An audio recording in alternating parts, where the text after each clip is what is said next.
ಇತ್ತೀಚೆಗೆ fatty liver ಸಮಸ್ಯೆ ತುಂಬ ಜನಕ್ಕೆ ಕಾಡ್ತಾ ಇದೆ. ಬಿಕಾಸ್ ಇವತ್ತಿನ ಆಹಾರ ಪದ್ಧತಿ ಮತ್ತು ವಿಹಾರ ಪದ್ಧತಿಯಿಂದ ತುಂಬ ಜನಕ್ಕೆ ಫ್ಯಾಟಿ ಲಿವರ್ ಸಮಸ್ಯೆ ಕಂಡು ಬರ್ತಾ ಇದೆ.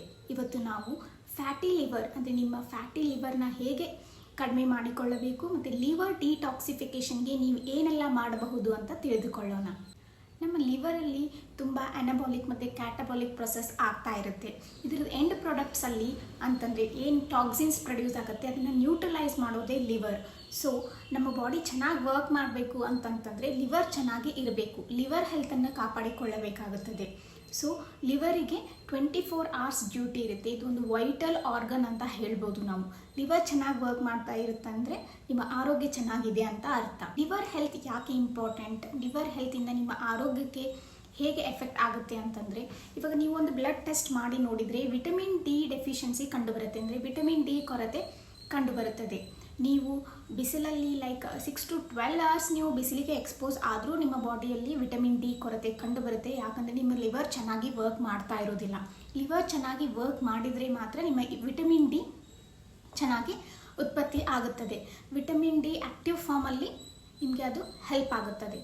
ಸೊ ಇದು ಫ್ಯಾಟಿ ಲಿವರ್ ಆಗಲಿಕ್ಕೆ ಮೇನ್ ಕಾರಣ ಅಂತಂದ್ರೇ ವಿಟಮಿನ್ ಡಿ ಕೊರತೆಯಿಂದ ನಿಮಗೆ ಫ್ಯಾಟಿ ಲಿವರ್ ಸಮಸ್ಯೆ ಕಂಡು ಬರ್ತಾ ಇದೆ. ಮತ್ತು ಇತ್ತೀಚೆಗೆ alcohol, smoking, junk foods, process foods ಈ ಥರ ಈ ಆಹಾರ ಪದ್ಧತಿಯಿಂದ ಫ್ಯಾಟಿ ಲಿವರ್ ಸಮಸ್ಯೆ ಕಂಡು ಬರ್ತಾ ಇದೆ. ಈ ವಿಡಿಯೋಲ್ಲಿ ನಿಮ್ಮ ಲಿವರನ್ನು ಹೇಗೆ ನ್ಯಾಚುರಲಿ ನೀವು ಡಿಟಾಕ್ಸ್ ಮಾಡಿಕೊಳ್ಳಬಹುದು ಎಂದು ತಿಳಿದುಕೊಳ್ಳೋಣ. ಇದಕ್ಕಿಂತ ಮುಂಚೆ ನಾವು ಒಂದು ಲಿವರ್ ಸಮಸ್ಯೆ ಕಂಡು ಬಂದಾಗ ಏನು ಸೈನ್ಸ್ ಆ್ಯಂಡ್ ಸಿಂಟಮ್ಸ್ ಕಂಡು ಬರುತ್ತದೆ ವ್ಯಕ್ತಿಯಲ್ಲಿ ಅಂತ ತಿಳಿದುಕೊಳ್ಳೋಣ. ಲಿವರ್ ಸಮಸ್ಯೆ ಕಂಡು ಬಂದಾಗ ನಿಮಗೆ ಡೈಜೆಷನ್ ಇಶ್ಯೂಸ್ ಕಂಡು ಬರುತ್ತದೆ. ಅಂತಂದರೆ ಬ್ಲೋಟಿಂಗ್ ಇರ್ಬೋದು, ನಿಮಗೆ ಪಚನ ಕ್ರಿಯೆ ಸ್ಲೋ ಆಗೋದು, ಇಲ್ಲ ಹೊಟ್ಟೆ ನೋವು ಬರ್ತಾ ಇರುತ್ತೆ, ಈ ಥರ ಸಮಸ್ಯೆ ಕಂಡು ಬರುತ್ತದೆ. ಮತ್ತು ಯೂರಿನೇಷನ್, ನಿಮ್ಮದು ಯೂರಿನ್ ಕಲರ್ ಡಾರ್ಕ್ ಆಗುತ್ತೆ, ಮತ್ತು ಇಚ್ಚಿಂಗ್, ಸ್ಕಿನ್ ಇಚ್ ಆಗ್ತಿರುತ್ತೆ, ಮತ್ತು ನಿಮಗೆ ಲಾಸ್ ಆಫ್ ಎಪಿಟೈಟ್ ಇರುತ್ತೆ. ಅಂದರೆ ನಿಮಗೆ ಹಸು ಆಗ್ತಾ ಇರೋದಿಲ್ಲ, ಇಲ್ಲ ಸ್ವಲ್ಪ ಊಟ ಮಾಡಿದ ತಕ್ಷಣ ಊಟ ಬೇಡ ಅನಿಸೋದು, ಇಲ್ಲ ನಿಮಗೆ ಪಚನಕ್ರಿಯೆ ಆಗ್ತಿರೋದಿಲ್ಲ, ಈ ಥರ ಸಮಸ್ಯೆನೂ ಕಂಡುಬರುತ್ತದೆ. ಮತ್ತು ಫ್ಯಾಟಿ ಲಿವರ್ ಇರೋವರಿಗೆ ವೀಕ್ನೆಸ್ ಆಗ್ತಾ ಇರುತ್ತೆ, ಸುಸ್ತಾಗ್ತಿರುತ್ತೆ, ಏನೇ ಸ್ವಲ್ಪ ಕೆಲಸ ಮಾಡಿದ್ರೂ ಸುಸ್ತಾಗ್ತಿರುತ್ತದೆ. ಸೊ ಹೀಗೆ ಇವೆಲ್ಲ ಸಿಂಪ್ಟಮ್ಸ್ ನಿಮಗೆ ಕಂಡುಬರುತ್ತದೆ ನೀವು ಒಂದು ವೇಳೆ ನಿಮ್ಮ ಲಿವರ್ ಚೆನ್ನಾಗಿ ವರ್ಕ್ ಆಗ್ತಾ ಇಲ್ಲ ಅಂದರೆ. ಸೊ ಇದೆಲ್ಲ ಸಿಂಪ್ಟಮ್ ಇದೆ ಅಂತ ನಿಮಗೆ ಲಿವರ್ ಸಮಸ್ಯೆ ಸ್ಟಾರ್ಟ್ ಆಗಿದೆ ಅಂತ ಅರ್ಥ ಅಲ್ಲ. ಒಂದು ವೇಳೆ ಇವೆಲ್ಲ ಸಿಂಪ್ಟಮ್ಸ್ ಕಂಡು ಬರ್ತಾ ಇದ್ದರೆ ನಾವು ಡಾಕ್ಟರ್ ಬಳಿ ವಿಸಿಟ್ ಮಾಡಬೇಕು. ಮತ್ತು ನಮ್ದು ಏನು ಲಿವರ್ ಎಂಜೈಮ್ಸ್ ಇದೆ ಅದು ಬ್ಲಡ್ ಟೆಸ್ಟ್ ನಿಮಗೆ ಡಾಕ್ಟರ್ ಸಜೆಸ್ಟ್ ಮಾಡ್ತಾರೆ. ಒಂದು ವೇಳೆ ನಿಮಗೆ ಇದೆಲ್ಲ ಸಮಸ್ಯೆ ಕಂಡು ಬಂದರೆ ALT ಇರ್ಬೋದು, AST ಇರ್ಬೋದು, ALP ಇರ್ಬೋದು, ಇವೆಲ್ಲ ಎಂಜೈಮ್ಸ್ ಹೆಚ್ಚಾಗಿದ್ದರೆ ನಿಮ್ಮ ಲಿವರ್ ರಿಸ್ಕಲ್ಲಿದೆ ಅಂತ ಅರ್ಥ. ಸೊ ಇದೆಲ್ಲ ಜಾಸ್ತಿ ಆದರೂ ಏನು ಪರವಾಗಿಲ್ಲ ಅಂತ ಮೈಂಡ್ಸೆಟ್ ಇರುತ್ತೆ ಒಂದಿಷ್ಟು ಜನರದ್ದು.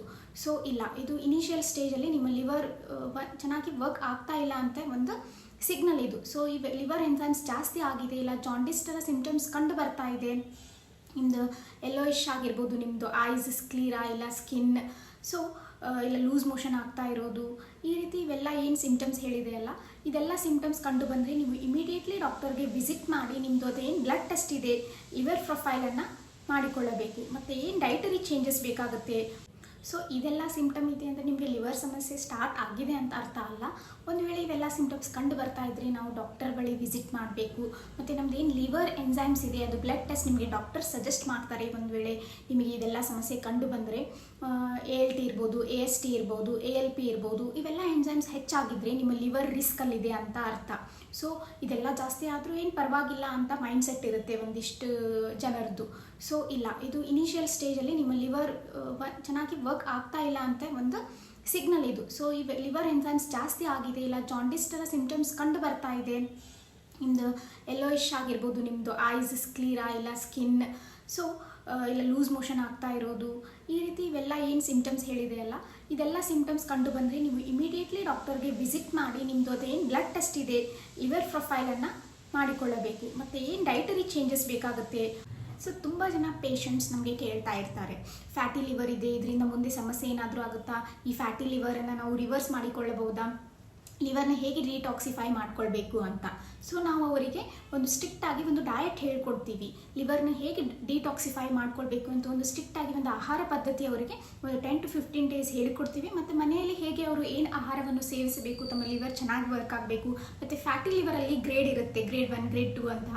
ಅದು ಯಾವ ಗ್ರೇಡಲ್ಲಿದೆ ಅದರ ಮೇಲೆ ಅದು ರಿವರ್ಸ್ ಆಗುತ್ತಾ ಇಲ್ಲ ನಾವು ಹೇಳ್ತೀವಿ ಅವರಿಗೆ. ತುಂಬ ಜನಕ್ಕೆ ನಾವು ಲಿವರ್ ಡಿಟಾಕ್ಸಿಫಿಕೇಷನ್ ಥೆರಪೀಸ್ ಕೊಟ್ಟಿದ್ದೀವಿ. ನೀವು ಆಹಾರದ ಮೂಲಕ ನೀವು ಲಿವರನ್ನು ಡಿಟಾಕ್ಸಿಫೈ ಮಾಡಿಕೊಳ್ಳಬಹುದು. ಸೊ ಲಿವರ್ ಡಿಟಾಕ್ಸಿಫಿಕೇಷನಲ್ಲಿ ಹೇಗೆ ಪ್ರೊಸೆಸ್ ಆಗುತ್ತೆ, ನಿಮ್ಮ ಲಿವರ್ ಹೇಗೆ ಡಿಟಾಕ್ಸಿಫೈ ಮಾಡುತ್ತೆ ಅಂತ ತಿಳಿದುಕೊಳ್ಳೋಣ. ಒಂದು ಫೇಸ್ 1 ಮತ್ತು ಫೇಸ್ 2 ಅಂತ ಇರುತ್ತೆ. ಫೇಸ್ 1ನಲ್ಲಿ ಒಂದು ಗ್ರೂಪ್ ಆಫ್ ಎನ್ಸೈಮ್ಸ್ ಇರುತ್ತೆ. ಅದು ಏನು ಮಾಡುತ್ತೆ ಅಂದರೆ ನಮ್ಮ ಬಾಡಿಯಲ್ಲಿ ಏನು ಆಲ್ಕೋಹಾಲ್, ಕೆಫೀನ್, ಪ್ರಿಸರ್ವೇಟಿವ್ಸ್ ಏನಿದೆಯಲ್ಲ ಇದನ್ನೆಲ್ಲ ಟಾಕ್ಸಿನ್ಸನ್ನು ನ್ಯೂಟ್ರಲೈಸ್ ಮಾಡುತ್ತೆ. ಸೊ ಫೇಸ್ 2 ಅಲ್ಲಿ ಏನಾಗುತ್ತೆ ಅಂತಂದರೆ ನಮ್ಮ ಬಾಡಿಯಲ್ಲಿ ಒಂದಿಷ್ಟು ಫ್ಯಾಟ್ ಸೋಲಿಬಲ್ ಟಾಕ್ಸಿನ್ಸ್ ಇರುತ್ತೆ. ಅದು ಬಾಡಿ ನಮಗೆ ಅದನ್ನು ಎಲಿಮಿನೇಟೇ ಮಾಡೋಕ್ಕೆ ಆಗೋದಿಲ್ಲ. ಸೊ ಅವಾಗ ಏನು ಮಾಡುತ್ತೆ ಲಿವರ್ ಅಂತಂದರೆ ಆ ಫ್ಯಾಟ್ ಸೋಲಿಬಲ್ ಇರೋ ಅಂಥದ್ದನ್ನು ವಾಟರ್ ಸೊಲ್ಯೂಬಲ್ ಆಗಿ ಕನ್ವರ್ಟ್ ಮಾಡುತ್ತೆ. ಅದು ವಾಟರ್ ಸೊಲ್ಯೂಬಲ್ ಆಗಿ ಕನ್ವರ್ಟ್ ಆದಮೇಲೆ ಲಿವರ್ ಏನು ಮಾಡುತ್ತೆ ಅಂತಂದರೆ ಅದನ್ನು ಎಕ್ಸ್ಕ್ರೀಟ್ ಮಾಡಲಿಕ್ಕೆ ಟ್ರೈ ಮಾಡುತ್ತೆ. ಅಂತಂದರೆ ಸ್ಕಿನ್ನಿಂದ ಸ್ವೆಟ್ ಥ್ರೂ ಎಕ್ಸ್ಕ್ರೀಟ್ ಆಗ್ಬೋದು, ಇಲ್ಲ ಕಿಡ್ನಿ ಯೂರಿನ್ ಥ್ರೂ ಎಕ್ಸ್ಕ್ರೀಟ್ ಆಗುತ್ತೆ.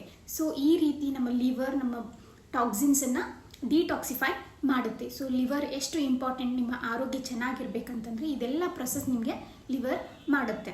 ಸೊ ತುಂಬ ಜನ ಲಿವರ್ ಡಿಟಾಕ್ಸಿಫೈ ಮಾಡ್ಕೊಳ್ಳಿಕ್ಕೆ ಏನಾದರೂ ಮೆಡಿಸಿನ್ ಟ್ಯಾಬ್ಲೆಟ್ ತೊಗೊಂಡ್ರೆ ನಮ್ಮ ಲಿವರ್ ಡಿಟಾಕ್ಸಿಫೈ ಆಗುತ್ತೆ, ಏನಾದರೂ ಸಪ್ಲಿಮೆಂಟ್ಸ್ ತೊಗೊಂಡಾಗ ಲಿವರ್ ಡಿಟಾಕ್ಸಿಫೈ ಆಗುತ್ತೆ ಅಂತ ತಿಳಿದುಕೊಂಡಿರ್ತಾರೆ. ಬಟ್ ಹಾಗಲ್ಲ, ನೀವು ಯಾವುದೇ ಮೆಡಿಸಿನ್ ಸಪ್ಲಿಮೆಂಟ್ ತೊಗೊಂಡು ನಿಮ್ಮ ಲಿವರ್ನನ್ನು ಡಿಟಾಕ್ಸಿಫೈ ಮಾಡಿಕೊಳ್ಳೋಕ್ಕೆ ಆಗೋದಿಲ್ಲ. ಲಿವರ್ ಡಿಟಾಕ್ಸಿಫೈ ಆಗಬೇಕಂತಂದರೆ ಒಂದಿಷ್ಟು ಆಹಾರಗಳಿವೆ, ಅದನ್ನು ತೊಗೊಳ್ಬೇಕು. ಮತ್ತು ಫ್ರೂಟ್ಸ್, ವೆಜಿಟೇಬಲ್ಸ್, ನಾನು ಈಗ ಹೇಳ್ತೀನಿ ನಿಮಗೆ ಲಿವರ್ ಡಿಟಾಕ್ಸಿಫೈ ಮಾಡಲಿಕ್ಕೆ. ನ್ಯಾಚುರಲಿ ನೀವು ಲಿವರ್ ಡಿಟಾಕ್ಸಿಫೈ ಮಾಡಲಿಕ್ಕೆ ಏನೆಲ್ಲ ಮಾಡಬೇಕಾ ಅಂತ. ಲಿವರ್ ಡಿಟಾಕ್ಸಿಫಿಕೇಷನ್ ಪ್ರೊಸೆಸ್ ಅಲ್ಲಿ ನೀವು ಆಲ್ಕೋಹಾಲ್ ಮತ್ತು ಟೊಬ್ಯಾಕೋ, ಸ್ಮೋಕಿಂಗ್ ಇದನ್ನೆಲ್ಲ ಅವಾಯ್ಡ್ ಮಾಡಬೇಕು. ಅಟ್ಲೀಸ್ಟ್ ನೀವು ಇದು ಒಂದು 15 days 1 monthವರೆಗೂ ಕಂಪ್ಲೀಟ್ಲಿ ಅವಾಯ್ಡ್ ಮಾಡಬೇಕು. ಆ್ಯಂಡ್ ಲೈಫ್ ಲಾಂಗ್ ಅವಾಯ್ಡ್ ಮಾಡಿದರೆ ನಿಮ್ಮ ಲಿವರ್ ಹೆಲ್ತಿಗೆ ಚೆನ್ನಾಗಿರುತ್ತೆ. ಬಟ್ ಈ ಲಿವರ್ ಹೆಲ್ತ್ ಇಂಪ್ರೂವ್ ಮಾಡ್ಕೊಳ್ಳೋಕ್ಕೆ ಲಿವರ್ ಡಿಟಾಕ್ಸ್ ಪ್ರೊಸೆಸ್ ಏನಿರುತ್ತೆ 15 days ಅಥವಾ 1 month ನೀವೇನು ಲಿವರ್ ಡಿಟಾಕ್ಸ್ ಥೆರಪಿ ಮಾಡ್ಕೊಳ್ತಾ ಇರ್ತಾರೆ ಆವಾಗ ಮಾತ್ರ ನೀವು alcohol, smoking, tobacco, processed highly chemical process foods, junk ಫುಡ್ಸನ್ನು ಟೋಟಲಿ ಅವಾಯ್ಡ್ ಮಾಡಬೇಕಾಗತ್ತೆ. ನಾವು ಹೈ ಕ್ಯಾಲರಿ ಮತ್ತು ಹೈ ಕಾರ್ಬೋನೇಟೆಡ್ ಡ್ರಿಂಕ್ಸ್ ತೊಗೊಂಡಾಗ ಅಂತಂದರೆ ಪೆಪ್ಸಿ, ಮಿರಿಂಡಾ, ಕೋಕೋ-ಕೋಲಾ ಇದೇನು ಕಾರ್ಬೋನೇಟೆಡ್ ಏರೇಟೆಡ್ ಡ್ರಿಂಕ್ಸ್ ಇದೆಯಲ್ಲ ಇದನ್ನು ನಾವು ತೆಗೆದುಕೊಂಡಾಗ ಇದು ಫ್ರಕ್ಟೋಸ್ ಅನ್ನೋದು ಪ್ರೊಡ್ಯೂಸ್ ಆಗುತ್ತೆ. ಫ್ರಕ್ಟೋಸ್ ಮತ್ತು ಗ್ಲೂಕೋಸ್ ಇದೆಲ್ಲ ಫ್ರಕ್ಟೋಸ್ ರಿಚ್ ಇರುತ್ತೆ. ಫ್ರಕ್ಟೋಸ್ ನಮ್ಮ ಬಾಡಿಯಲ್ಲಿ ಯಾವುದೇ ಸೆಲ್ಲು ಡೈಜೆಸ್ಟ್ ಮಾಡಲಿಕ್ಕಾಗಲ್ಲ. Only liver cells can digest fructose. Liver cells ಮಾತ್ರ ಆ ಫ್ರಕ್ಟೋಸನ್ನು ಡೈಜೆಸ್ಟ್ ಮಾಡ್ಬೋದು. ಇದು ಹೆಚ್ಚಿಗೆ ಉಳಿದ ಫ್ರಕ್ಟೋಸ್ ಎಲ್ಲ ಹೋಗಿ ಸ್ಟೋರ್ ಆಗುತ್ತೆ. ಮುಂದೆ ಫ್ಯಾಟಿ ಲಿವರ್ ಚೇಂಜಸ್ ಕಂಡು ಬರುತ್ತೆ. ಮತ್ತು ನಮ್ಮ ಲಿವರ್ ಎನ್ಸೈಮ್ಸ್ ಹೆಚ್ಚಾಗುತ್ತೆ. ಮತ್ತು ಮುಂದೆ ಲಿವರ್ ಸ್ಕಾರಿಂಗ್ ಆಗುತ್ತೆ. ಸೊ ಆದಷ್ಟು ನಾವು ಇದೆಲ್ಲ ಏರೇಟೆಡ್ ಡ್ರಿಂಕ್ಸ್ ಅಂದರೆ cold drinks, aerated drinks, juices ಇವನ್ನೆಲ್ಲ ಅವಾಯ್ಡ್ ಮಾಡಬೇಕಾಗುತ್ತದೆ. ತುಂಬ ಜನ ಅಂದ್ಕೊಳ್ತಾರೆ ಫ್ಯಾಟಿ ಲಿವರ್ ಇದೆ ಅಂತಂದರೆ ನಾವು ಫ್ಯಾಟನ್ನು ಕನ್ಸ್ಯೂಮ್ ಮಾಡಬಾರ್ದು, ಫ್ಯಾಟನ್ನು ತೆಗೆದುಕೊಳ್ಳಬಾರ್ದು ಅಂತ. ಇಲ್ಲ, ಅದೊಂದು ಮಿಸ್ಕನ್ಸೆಪ್ಷನ್ ಇದೆ. ಒಳ್ಳೆ ಫ್ಯಾಟನ್ನು ನಾವು ತೆಗೆದುಕೊಳ್ಳಬೇಕು. ಒಳ್ಳೆ ಫ್ಯಾಟ್ ಅಂತಂತಂದರೆ ಗುಡ್ ಫ್ಯಾಟ್ ರಿಚ್ ಅಂತಂದರೆ ನಟ್ಸ್ ಆಯಿತು, ಸೀಡ್ಸ್ ಆಯಿತು, ಬಾದಾಮ್, ವಾಲ್ನಟ್ ಮತ್ತು ಅವಕಾಡೋ ಫ್ರೂಟ್. ಗುಡ್ ಫ್ಯಾಟ್ಸ್ ಅಂದರೆ ಮಿಕ್ಸ್ ಸೀಡ್ಸ್ ಬರುತ್ತೆ, ಸನ್ಫ್ಲವರ್ ಸೀಡ್ಸ್, ಫ್ಲ್ಯಾಕ್ಸ್ ಸೀಡ್ಸ್. ಇವೆಲ್ಲ ಒಳ್ಳೆ ಫ್ಯಾಟ್ಸನ್ನು ಕನ್ಸ್ಯೂಮ್ ಮಾಡೋದ್ರಿಂದ ನಮ್ಮ ಲಿವರಿಗೆ ಅದು ಲಿವರ್ ಹೆಲ್ತನ್ನು ಇಂಪ್ರೂವ್ ಮಾಡುತ್ತೆ. ಬಟ್ ಲಿವರಿಗೆ fructose is a enemy. Fructose rich ಫುಡನ್ನು ತೊಗೊಳ್ಬಾರ್ದು. ಮತ್ತು ಗ್ಲೂಕೋಸ್, ನೀವು ಗ್ಲೂಕೋಸ್ ಕನ್ಸ್ಯೂಮ್ ಮಾಡಿದಾಗ ಅದು ಫ್ಯಾಟ್ ಆಗಿ ಕನ್ವರ್ಟ್ ಆಗುತ್ತೆ. ತುಂಬ ಜನ ಡಯಾಬಿಟೀಸ್ ಪೇಷಂಟ್ಸಿಗೆ ಮುಂಚೆ ಫ್ಯಾಟಿ ಲಿವರ್ ಇರುತ್ತೆ. ಫ್ಯಾಟಿ ಲಿವರ್ ಡಯಾಗ್ನೋಸ್ ಆದಮೇಲೆ ಅವರು ಡಯಾಬಿಟೀಸ್ ಕಂಡು ಬಂದಿರುತ್ತೆ. ಬಿಕಾಸ್ ವಿಸರಲ್ ಫ್ಯಾಟ್ ಅಂದರೆ ಅವ್ರದ್ದೇನು ಹೊಟ್ಟೆ ಬೊಜ್ಜಿದೆ, ಬೆಲ್ಲಿ ಫ್ಯಾಟ್, ಅದರಿಂದನೇ ಅವರಿಗೆ ಇನ್ಸುಲಿನ್ ರೆಸಿಸ್ಟೆನ್ಸ್ ಆಗಿ ಡಯಾಬಿಟೀಸ್ ಬಂದಿರುತ್ತೆ. ಸೊ ಇದು ಗ್ಲೂಕೋಸ್ ಎಲ್ಲ ಫ್ಯಾಟ್ ಆಗಿ ಕನ್ವರ್ಟ್ ಆಗುತ್ತದೆ. ಇವಾಗ ನಿಮಗೆ ಫ್ಯಾಟಿ ಲಿವರ್ ಇದೆ, ಲಿವರ್ ಡಿಟಾಕ್ಸಿಫೈ ಮಾಡ್ಕೊಳ್ಬೇಕಂದ್ರೆ ಒಂದು 3 ಸ್ಟೆಪ್ಸನ್ನು ಫಾಲೋ ಮಾಡಬೇಕು. ಒಳ್ಳೆ ರೀತಿ ಆಹಾರ ಅಂತಂತಂದರೆ ಕ್ಲೀನ್ ಫುಡ್ ಅಂದರೆ ಲಿವರಿಗೆ ಹೆಲ್ಪ್ ಆಗುವಂಥ ಆಹಾರವನ್ನು ನೀವು ತೆಗೆದುಕೊಳ್ಳಬೇಕು. ಅದು ಯಾವ ಆಹಾರ ತೆಗೆದುಕೊಳ್ಳಬೇಕಂತ ನಾನು ಹೇಳ್ತೀನಿ ನಿಮಗೆ. ಮತ್ತು ಚೆನ್ನಾಗಿ ನೀರು ಕುಡಿಬೇಕು. ನಮ್ಮದು ಲಿವರಲ್ಲಿರೋ ಟಾಕ್ಸಿನ್ಸ್ ಎಲ್ಲ ಎಲಿಮಿನೇಟ್ ಆಗಬೇಕಂತಂತಂದರೆ, ಬಾಡಿಯಲ್ಲಿರೋ ಟಾಕ್ಸಿನ್ಸ್ ಎಲಿಮಿನೇಟ್ ಆಗಬೇಕಂದ್ರೆ ಚೆನ್ನಾಗಿ ಹೈಡ್ರೇಟೆಡ್ ಆಗಿರಬೇಕಾಗುತ್ತೆ. ಅಂದರೆ ನೀರು ಕುಡಿಬೇಕು. ಮತ್ತು process food, junk foods, alcohol, smoking ಇದನ್ನೆಲ್ಲ ಅವಾಯ್ಡ್ ಮಾಡಬೇಕಾಗುತ್ತದೆ. ಸೊ ಲಿವರ್ ಹೆಲ್ತಿಗೆ ಏನು ತೊಗೋಬೇಕು, ಲಿವರ್ ಡಿಟಾಕ್ಸಿಫೈ ಆಗಬೇಕಂದ್ರೆ ಒಳ್ಳೆ ಪ್ರೋಟೀನ್ ರಿಚ್ ಫುಡ್ ತೊಗೋಬೇಕು. ನ್ಯಾಚುರಲಿ ಅವೈಲೇಬಲ್ ಪ್ರೋಟೀನ್ ಅಂತಂದರೆ ಮೊಟ್ಟೆ ಅಂದರೆ ಎಗ್, ಬಾಯ್ಲ್ಡ್ ಎಗ್ಗನ್ನು ನೀವು ಬ್ರೇಕ್ಫಾಸ್ಟಿಗೆ 1 ಇಲ್ಲ 2 ಕನ್ಸ್ಯೂಮ್ ಮಾಡ್ಬೋದು. Egg yoke is rich in fat. ಮತ್ತು ಅದರಲ್ಲಿ ಕೋಲಿನ್ ಇದೆ, ಅದು ಲಿವರ್ನ ಡಿಟಾಕ್ಸಿಫೈ ಮಾಡೋಕ್ಕೆ ಹೆಲ್ಪ್ ಮಾಡುತ್ತೆ. ಸೊ ನೀವು ಎಗ್ಸನ್ನು ಕನ್ಸ್ಯೂಮ್ ಮಾಡಬಹುದು. ಮತ್ತು ನಿಮ್ಮ ಲಿವರ್ ಡಿಟಾಕ್ಸಿಫೈ ಆಗಬೇಕು ಅಂತಂದರೆ 2ನೇ ಇಂಪಾರ್ಟೆಂಟ್ ಆಹಾರ ಯಾವುದಂತಂದರೆ ವೆಜಿಟೇಬಲ್ಸ್, ಗ್ರೀನ್ ಲೀಫಿ ವೆಜಿಟೇಬಲ್. ಹಸಿ ತರಕಾರಿ ಮತ್ತು ಸೊಪ್ಪುಗಳನ್ನು ಜಾಸ್ತಿ ತಗೊಳ್ಬೇಕು. ಹಸಿ ಸೊಪ್ಪುಗಳು, ಪಾಲಕ್, ಮೆಂತೆ ಇಂಥ ಸೊಪ್ಪುಗಳನ್ನು ನೀವು ಸ್ಮೂದಿ ಮಾಡಿಕೊಂಡು ತಗೊಳ್ಬೋದು. ಅದರಲ್ಲಿ ನಟ್ಸ್ ಹಾಕಿ, ಬಾದಾಮ್, ವಾಲ್ನಟ್, ಪಿಸ್ತಾ ಇಲ್ಲ ಫ್ಲಾಕ್ ಸೀಡ್ಸ್, ಅದರಲ್ಲಿ ಒಮೆಗಾ 3 ಫ್ಯಾಟಿ ಆ್ಯಸಿಡ್ ಇರುತ್ತೆ. ಸೊ ಅದು ಒಂದು ಬೆಸ್ಟ್ ಆ್ಯಂಟಿ ಆಕ್ಸಿಡೆಂಟ್ ಮತ್ತು ಇನ್ಫ್ಲಮೇಷನ್, ಬಾಡಿಯಲ್ಲಿ ಆಗಿರೋ ಇನ್ಫ್ಲಮೇಷನ್ನ ಕಡಿಮೆ ಮಾಡುತ್ತದೆ. ಸೊ ಒಂದು ಹಸಿ ತರಕಾರಿ ಮತ್ತು ಇಲ್ಲ ಹಸಿ ಸೊಪ್ಪುಗಳಿಂದ ಮಾಡಿರೋ ಒಂದು ಸ್ಮೂದಿಯನ್ನು ನೀವು ಒಂದು ಗ್ಲಾಸ್ ಡೈಲಿ ಕನ್ಸ್ಯೂಮ್ ಮಾಡಬಹುದು. ಲಿವರ್ ಡಿಟಾಕ್ಸಿಫೈ ಮಾಡೋಕ್ಕೆ ಮೂರನೇ ಆಹಾರ ಅಂದರೆ fish is rich in good fats ಮತ್ತು ಒಮೆಗಾ 3 ಫ್ಯಾಟಿ ಆ್ಯಸಿಡ್ ಇರುತ್ತೆ. ಸೊ ಒಂದು ಒಳ್ಳೆ ಫ್ಯಾಟಿ ಫಿಶನ್ನು ನೀವು ಕನ್ಸ್ಯೂಮ್ ಮಾಡ್ಬೋದು. ಬಟ್ ಅದನ್ನು ನೀವು ಡೀಪ್ ಫ್ರೈಡ್ ಅದೇ ತೊಗೊಳ್ಬಾರ್ದು, ಗ್ರಿಲ್ಡ್ ಇಲ್ಲ ರೋಸ್ಟೆಡ್ ಫಾರ್ಮಲ್ಲಿ ತೊಗೋಬೋದು. ನೀವು ಅದನ್ನ ಫಿಶ್ ನಿಮಗೆ ಲಿವರ್ ಡಿಟಾಕ್ಸಿಫೈ ಮಾಡಲಿಕ್ಕೆ ಹೆಲ್ಪ್ ಮಾಡುತ್ತೆ. ಮತ್ತು ನಾಲ್ಕನೇದು ವಿಟಮಿನ್ ಸಿ.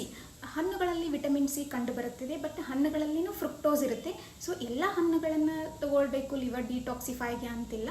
ಒಂದಿಷ್ಟು ಹಣ್ಣುಗಳು ನಿಮಗೆ ಲಿವರ್ ಡಿಟಾಕ್ಸಿಫೈಗೆ ಹೆಲ್ಪ್ ಆಗುತ್ತೆ. ಅಂದರೆ ನೇರಳೆ ಹಣ್ಣು, ಬ್ಲೂಬೆರೀಸ್ ಮತ್ತು ಬೆಟ್ಟದ ನೆಲ್ಲಿಕಾಯಿ ಅಂದರೆ ಆಮ್ಲ ಅಂತ ಏನು ಹೇಳ್ತೀವಿ, ಇಂಡಿಯನ್ ಗೂಸ್ಬೆರಿ, ಬೆಟ್ಟದ ನೆಲ್ಲಿಕಾಯನ್ನು ನೀವು ಕನ್ಸ್ಯೂಮ್ ಮಾಡ್ಬೋದು.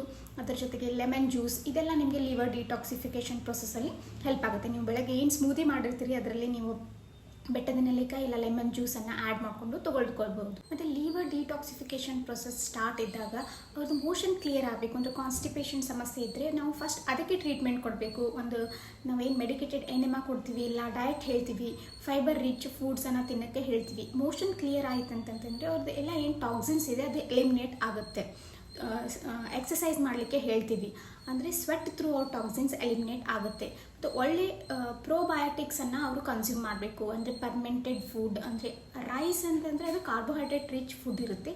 ಬಟ್ ಅದರ ರೈಸ್ ನೀವು ಅದನ್ನು 1 ಡೇ ಆದಮೇಲೆ ಅದರಲ್ಲಿ ಪ್ರೋಬಯೋಟಿಕ್ ಜಾಸ್ತಿ ಆಗಿರುತ್ತೆ. ಸೊ ಆ ರೈಸನ್ನು ನೀವು ಕನ್ಸ್ಯೂಮ್ ಮಾಡ್ಬೋದು. ಇಲ್ಲ ಕರ್ಡಲ್ಲಿ ಇರುತ್ತೆ ನಿಮಗೆ ಪ್ರೋಬಯೋಟಿಕ್. ಇವೆಲ್ಲ ಫುಡ್ಸ್ ನಿಮಗೆ ಲಿವರ್ ಡಿಟಾಕ್ಸಿಫಿಕೇಷನ್ ಪ್ರೊಸೆಸ್ಗೆ ಹೆಲ್ಪ್ ಆಗುತ್ತೆ. ಮತ್ತು ಲಿವರ್ ಡಿಟಾಕ್ಸಿಫಿಕೇಷನ್ ಪ್ರೊಸೆಸ್ ಇದ್ದಾಗ ನೀವು ಕಂಪ್ಲೀಟ್ಲಿ ಇದು ಪ್ರೊಸೆಸ್ ಫುಡ್, ಜಂಕ್ ಫುಡ್ಸನ್ನು ಅವಾಯ್ಡ್ ಮಾಡಬೇಕು ಆ್ಯಂಡ್ ಆಲ್ಕೋಹಾಲ್, ಟೊಬ್ಯಾಕೋನ ಅವಾಯ್ಡ್ ಮಾಡಬೇಕು.